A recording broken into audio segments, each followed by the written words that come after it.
Good morning to all. आज के इस ऑनलाइन क्लासेस में आप सभी का स्वागत है। और हम बात कर रहे थे चतुर्थ विचलन के बारे में। इसमें मैंने अगला क्वेश्चन लिया है, निम्न समकोण से चतुर्थ विचलन की गणना कीजिए। आपको x की वैल्यू दे रखी है और x की वैल्यू दे रखी है, f की वैल्यू दे रखी है।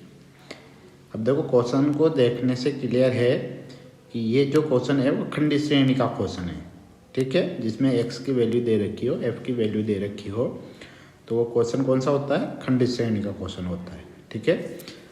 आपसे पूछा है चतुर्थ विचलन, ठीक है, यानी कि QD निकालना है आपको, ठीक है।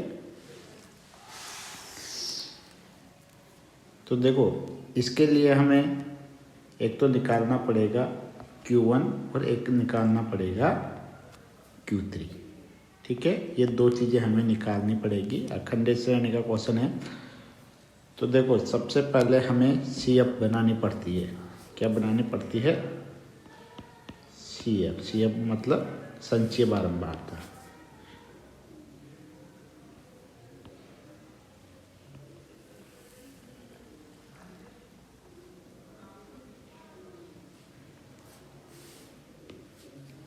कैसे बनाते हैं? F की वैल्यू से बनाते हैं। जैसे 3 है, 3 लिख दिया, 3 और 5 कितने होते हैं? 8, 8 और 8 16, 16 और 7 23, 23 और 6 29, 29 और 1 30, यानी n बराबर भी क्या आएगा?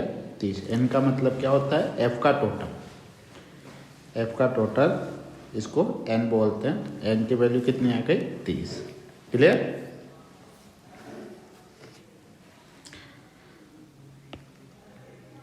QD निकालने का फॉर्मूला क्या होता है? Q3 माइनस Q1/2, ठीक है। मैंने स्टार्टिंग में पहली क्लास में आपको बता दिया था।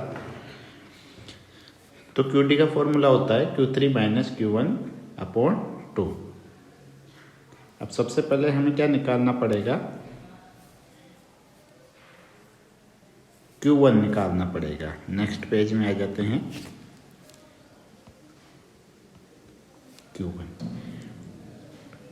Q1 के लिए मैंने फॉर्मूला बताया था, Q1 equal to size of n+1/4 item बताया था।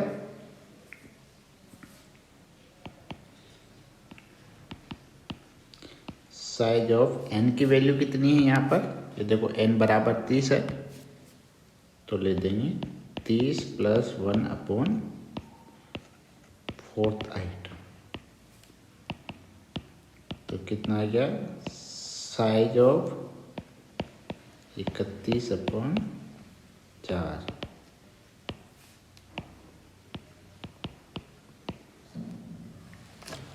31 में 4 का भाग दिया तो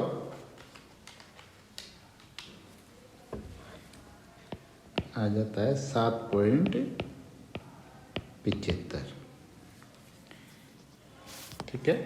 अब देखो 7.75 जो है, अब ये खंडित श्रेणी का क्वेश्चन है।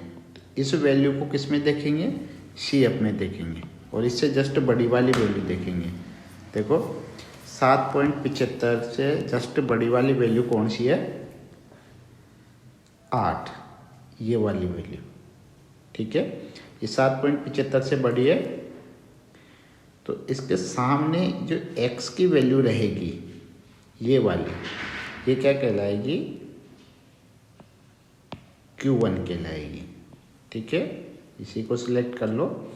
ये जो वैल्यू है ये कहलाएगी Q1। क्लियर?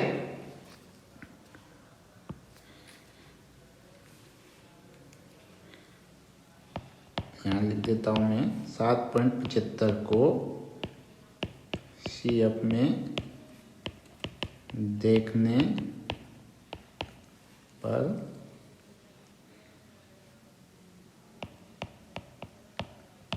पता चलता है कि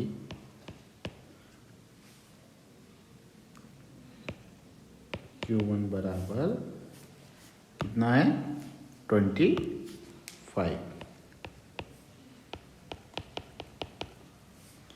ठीक, ऐसे क्या निकालेंगे Q3 निकालेंगे, जिसका फॉर्मूला होता है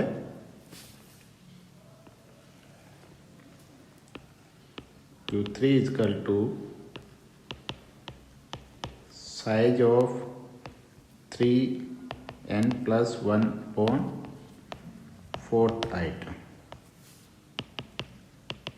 तो साइज ऑफ 3n की वैल्यू कितनी थी 30 प्लस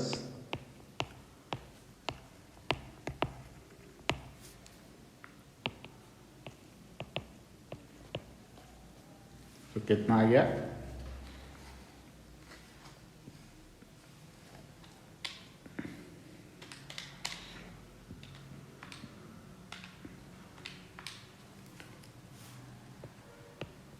23.25।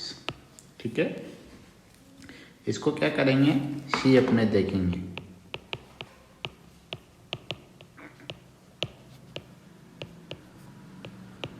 तो 23.25 से ठीक बड़ी संख्या कौन सी है, देखो आप 23.25 से ये है 29। ठीक है, और इसके सामने जो x की वैल्यू है वो कितनी है 50। तो Q3 की वैल्यू कितनी आ जाएगी 50। ठीक, बड़ी संख्या कौन सी है 29 है, 29 है। ठीक है ना, और इस 29 के सामने x की वैल्यू कितनी है 50 है, इसलिए Q3 की वैल्यू कितनी आ जाएगी 50। ठीक है, अब हमें पता चल गया Q3 की वैल्यू 50 है और Q1 की वैल्यू 25 है।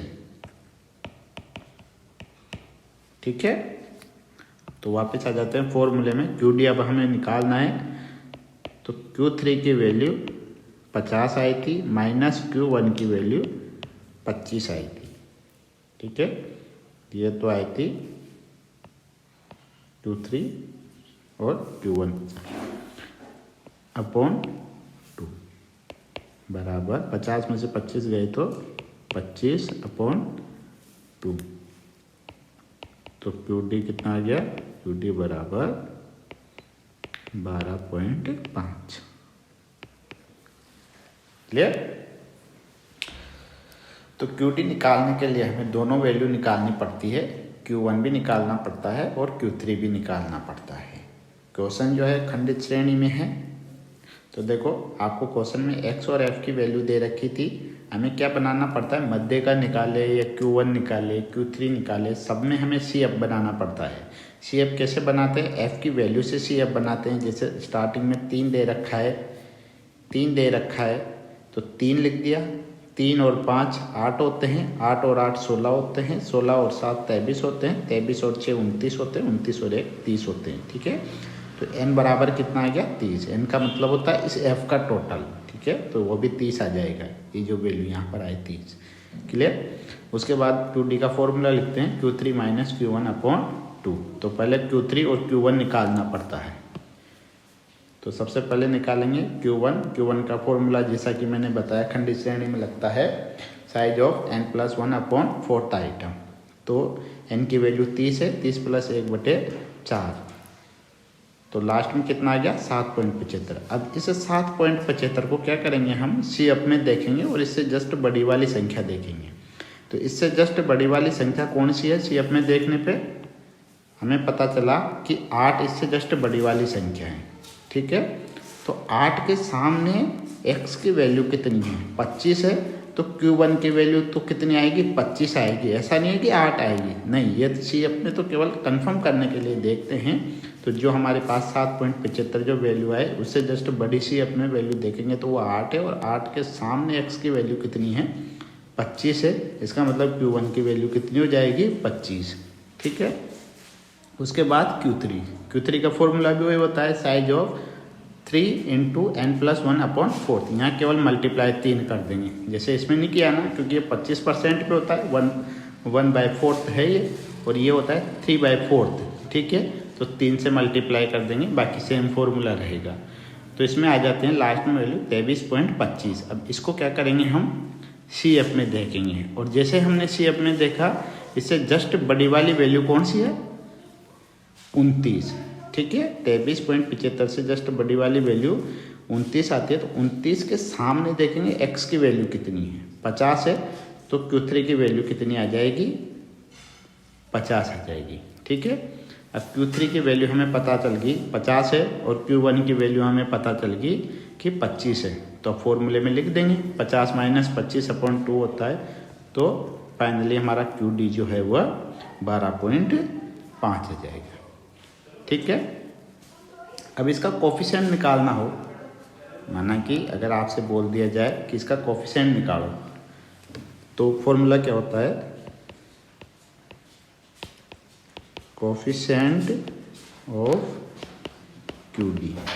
इसका फॉर्मूला होता है Q3 - Q1/Q3 + Q1। तो Q3 की वैल्यू वही 50 - 25, और इधर आ जाएगा 50 + 25। तो कितना आ गया, देखो यहाँ तो 25 आ जाएगा, और यहाँ पर आ जाएगा 75। भाग देंगे 25/75, तो ये होता है 0.33, ये आ जाएगा। ठीक है, कोफिशिएंट ऑफ QD भी अगर पूछा जाए, ये तो QD का फॉर्मूला था, Q3 - Q1/2। यदि आपसे कोफिशिएंट यानी गुणांक भी पूछा जाए कि चतुर्थ विचलन का गुणांक ज्ञात कीजिए, यानी कोफिशिएंट ऑफ QD, तो फिर उसका फॉर्मूला होता है Q1, क्या फॉर्मूला होता है, Q3 - Q1/Q3 + Q1। तो वैल्यू लिख दी, तो फाइनली हमारा गुणांक कितना आ गया, 0.33। ठीक है।